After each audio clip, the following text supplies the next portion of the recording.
Last night, I was chilling with my boy before bedtime, or rather, my boys, and my older son, he's 5 years old right now, and right from when he was about, let's say, 3 years old, he started asking those difficult questions. Those difficult questions that you dread.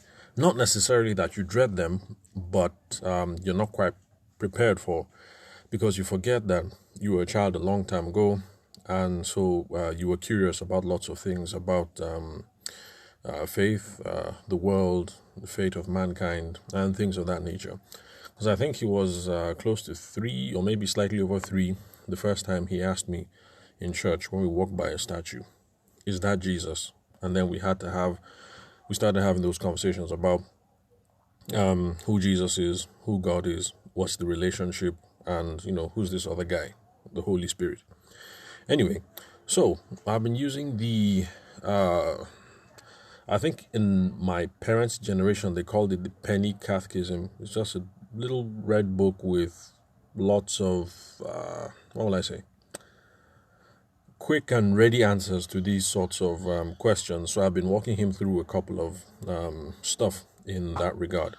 So we're talking about how we get to know about revelation, how we get to know about revelation of God, how we get to know what it is that God says, what He teaches, and what authority by which the principles and the lessons of the faith are transmitted. And so we're talking about the church and how Jesus Christ set up the church and things of that nature. And he said something really interesting after a while. After a while, he said, "It's okay, Dad, I've got it." And then it dawned on me, wow, I must have been repeating myself a lot. And as he nodded off to sleep, it then got me thinking about you guys, my listeners, my long-suffering listeners. It got me wondering, I'm sure there are lots of you, and I wonder how many of you, for how long, have been listening to the podcast and who keep saying, "It's okay, I've got it. There's no need to keep repeating yourself over and over and over and over again." And it just gave me a laugh to think that if my son could have qualms about the way that I talk, constantly repeating myself, saying things over and over again, or saying ABC, CBA, BAC, and keep going over and over, then I guess some of you have those issues as well. So if you do, I'd like to say forgive me. But then again, you're also going to have to rough it out for a while. Maybe after we get to 1,000 episodes, I can start throwing some serious money behind this and get a audio editor to cut out all the ums and ahs and all the repetition and stuff like that, and make everything all nice and tush and professional, so that you listen to everything in one cool, clean cut without having the difficulties of having me repeat myself. Anyway, so for those of you who are wondering when the episode started, what podcast am I listening to? What's the connection? Well, now you know what the connection is. So let me try not to waste your time and dive straight in.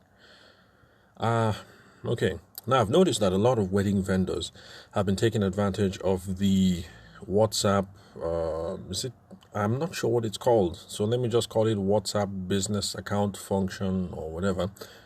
We're just trying to make our business look all nice and tidy, look all nice and professional, even though most of us are solopreneurs, basically a one-man shop, maybe with a few underlings behind you. Sorry, not underlings, I should say associates, really.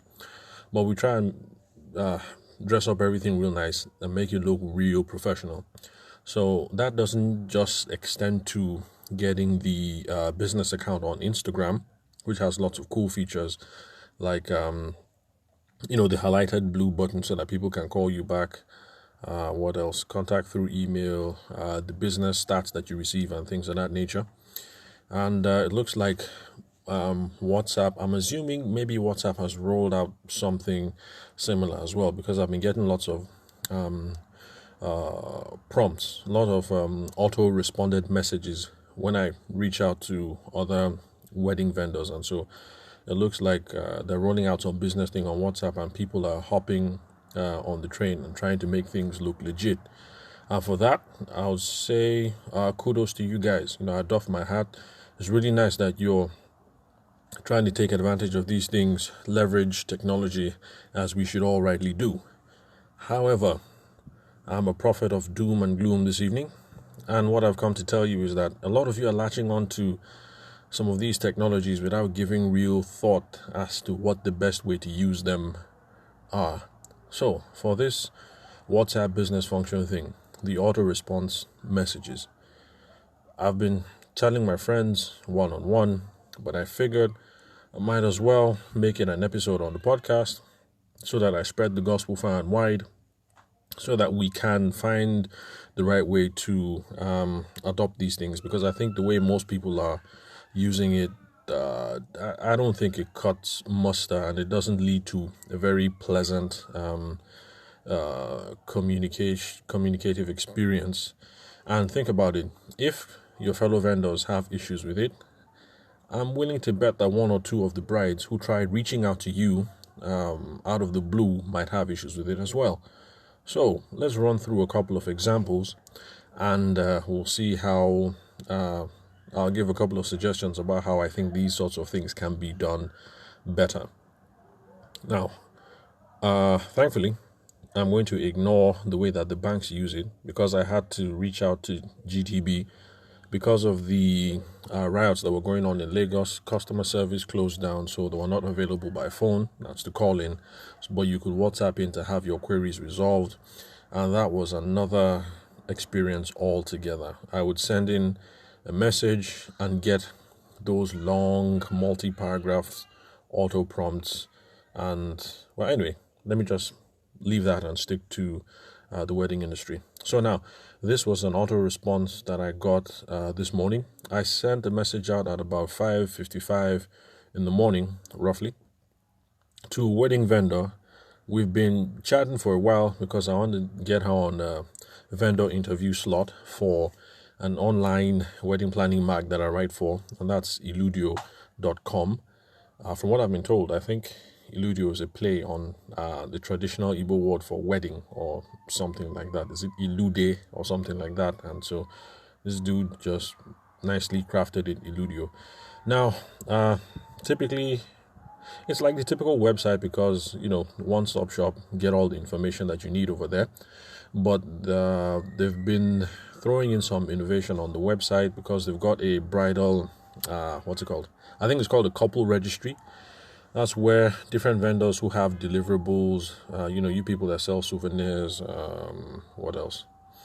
Honeymoon packages and things of that nature. You can throw everything up on the site, and then people can go directly to the wedding registry, assuming that the bride and the groom have opened up a register for their wedding, and then the guest can give them gifts directly from the registry. So you don't have to spray dollars on their forehead or bring your gifts all the way to the gazebo at the wedding ceremony. You just log on to the website, and then you book the package for the honeymoon to Tenerife or the Bahamas or whatever. So that sort of thing.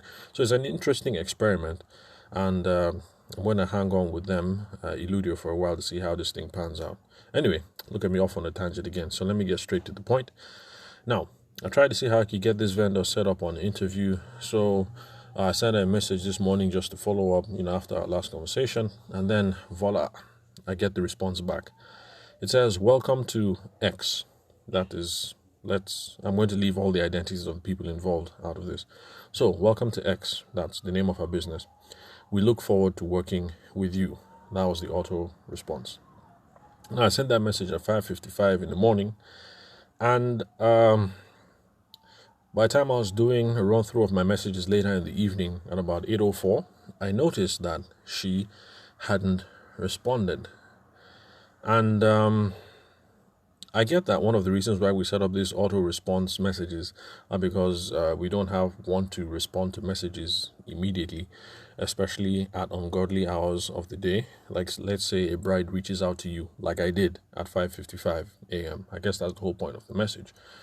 But it kind of defeats the whole purpose of these things if you're setting up auto response messages, and 12 hours later, you haven't gotten back to the inquiry. So I think that's the first thing that we need to work on when we adopt this some of these things, like this WhatsApp business feature with the auto response message. Let's try and make the response timely. So in her defense, let's just say it's because I'm a fellow vendor. Maybe she has more important things on her plate, so she's not going to respond today. She'll get back to it tomorrow. But given the experience that I've had with my wife, that's watching her trying to get things done with other vendors off of Instagram, because we have 2 boys, so we shop around for stuff, shoes, pajamas, school bags. As you know, kids run through these things pretty quickly, so it's always nice to continually refresh. But anyway, bottom line is, I noticed that my wife is getting a lot of this sort of treatment as well, and a few other people, some of my female friends. So I won't be surprised if wedding vendors have started giving brides this sort of treatment. The bride sends a message, auto response, and then 12 hours later, nothing. The bride chases, nothing. So let's try and be on top of our game and respond immediately, or rather as soon as possible. And then another thing, I've noticed that wedding vendors who take advantage of this feature always make it a business of putting their business name in the auto response. And I don't think that's really necessary, because if the bride reaches out to you, XYZ wedding planner, I think she kind of knows that it's you. You don't necessarily have to keep popping your business name over and over and over. With this message that we just looked at, this was a good one, because she only mentioned the business name once. But I really don't think, I think you can cut straight to the chase. No need to keep inserting the business name over and over on your services, because I think the bride already knows who you are, the bride or the groom. So no need restating the obvious. So now let me run to another one. Let's leave our planner friend alone. Let's see. Okay, so another message. This was a makeup artist that I hit up roughly around the same time, and she responded within the hour, which I thought was commendable, because I didn't realize that folks are up that early in the morning and taking care of business, but that's good. So the auto response was, "Thank you for contacting ABC." That's the business name. So, "Thank you for contacting ABC. Please let us know how we can help you. Please kindly check our Instagram page at ABC," and then she listed another Instagram handle. "We look forward to your patronage. Have a lovely day." So the same comments apply. Well, apart from the part of responding speedily, because she did respond speedily, I think was within less than an hour. So no need to keep dropping the business names, because the bride already knows who you are, and the groom, that's the reason why they're reaching out. And then plus, another reason why I tell people to stop this is because typically when the bride or the groom reaches out to you like this through WhatsApp, they usually shoot their inquiry in the first message. So they say, "Good morning, ABC makeup artist. How much do you charge? It's a 2-day wedding. The trad is in Abuja. The white is in Anambra. December 29th, January 1st.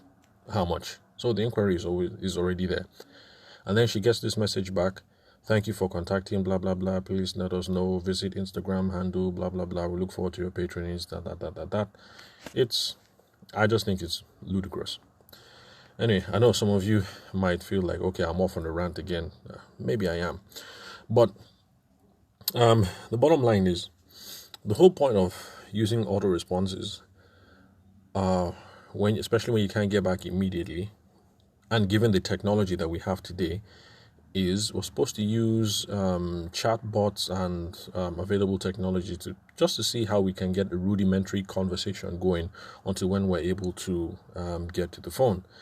Now, I think there's this feature called ManyChat. I think ManyChat can be integrated with your phone SMS. I think with your WhatsApp. Sorry, not WhatsApp. What's it called? Facebook Messenger and stuff like that.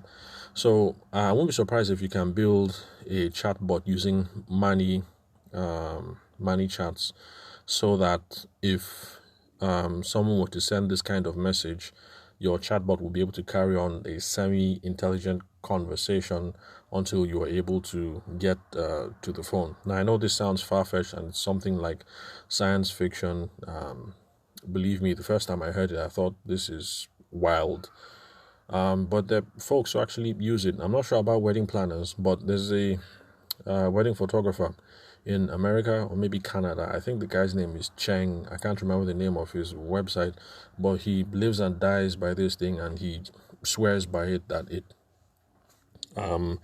helps expedite his business because it takes the conversation a little bit until the script is exhausted, and then it pings him and he's now able to carry on the conversation from there. But this is not something that I have any specialty, any expertise in.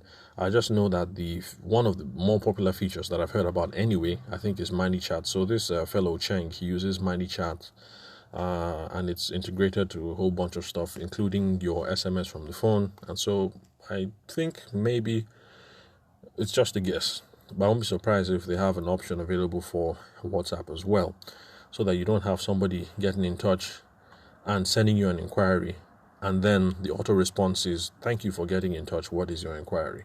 I don't think that's a very good. I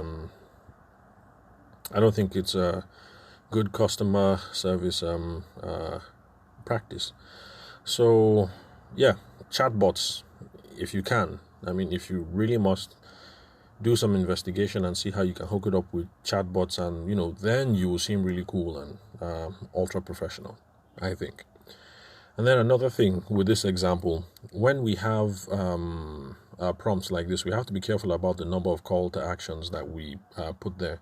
A call to action is what we want the other person who is receiving a message to do next, and it's considered good practice for communication that you try to get some feedback whenever you push out a message. So what you want the person to do is a call to action. In this case, I think there were too many call to actions. Well, thank you for contacting blah blah blah. That's good. Please let us know how you can help you. That's one call to action. Kindly check our Instagram page. That's the second call to action. And then you put 2 Instagram handles. Then we look forward to having your patronage. Have a lovely day. I think that's too much. As a general rule of thumb, especially for people in the email marketing space that I listen to, you should only put 1 call to action. You put 2 or 3, confuses people, not to talk of when you put 4 or 5. So I'm not sure which call to action would have been the best. I guess you just stick to what everybody else does, which is let us know how we can help you, and that would have been a sufficient call to action. But if you wanted to refer them out again to your Instagram page, although I don't see why you would do that, because they've hit you up on the phone, and it's really hard to get them to, our brides and grooms, to hit us up on the phone. So if they do, I don't think it would make much sense to swing them right back out to Instagram as well, because Instagram is a few steps removed from the personal conversation that a lot of us are trying to cultivate, because we want to speak with them live and direct and wrap this up as quick as possible. Now, suggestions, so that this doesn't just end up being a rant and I don't end up being a Debbie Downer. Now, I think there's some good international best practice that we can adopt here. Now, before I came back to the country after my master's program, I worked in the UK civil service, and so I got to see a couple of different options about how people handle these sorts of things, auto responses and things of that nature. And now that I'm back in the country, and I also happen to do some work with foreign NGOs and some governmental agencies, I think I found some really good examples about how this can be done tastefully. So typically, well, in the UK anyway, the auto responder would come up not just for everyday messages, which is kind of what we in the wedding industry are doing now. I mean, every single message you send in, and then next thing is followed by a prompt. They reserve it for when people are away on annual leave, maternity leave, what else? Compassionate leave, like you lose someone in the family and you have to leave the office. So that's when we use the auto prompts. So that'll be the first thing. Maybe we wedding industry professionals in Abuja and Lagos ought to try that out as well. Oh, okay. And also my brothers and sisters in Port Harcourt and all the major hubs in the east, Enugu and all that. So let's limit it to those circumstances. We're away for maternity leave, or we've had to travel and service is bad in the villa, and things of that nature. Okay, so that's one tip that I would recommend for as best practice.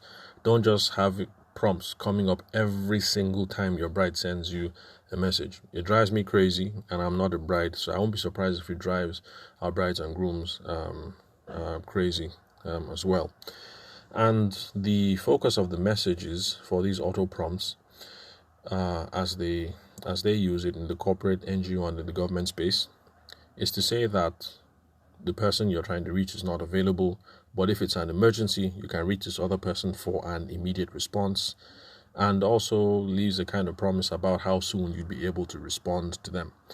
And so with that, I've crafted out something that I think might work, so that if you think you must continue using this WhatsApp business application, instead of having these messages, what's your inquiry, or thank you for contacting us, check our Instagram page, blah blah blah, and all that, I think this would be a better way to do it. Okay, so let's say you have a message using this general thrust, and it doesn't have to be word for word.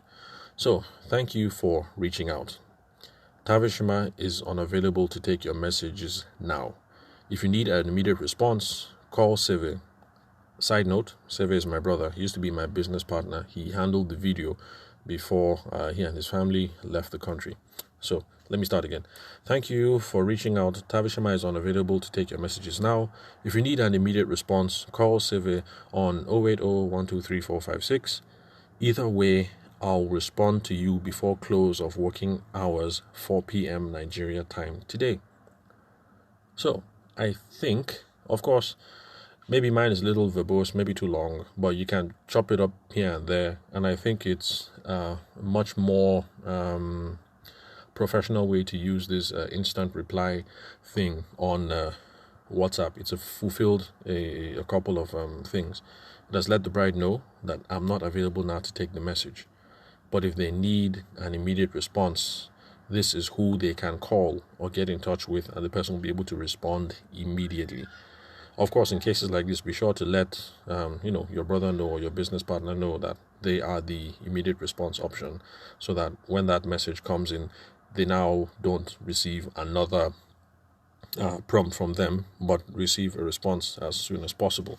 And then there's also the promise and letting them know that should they choose not to get in touch with the alternative contact that I've put there, I will be in touch before the close of working hours, which is 4 p.m.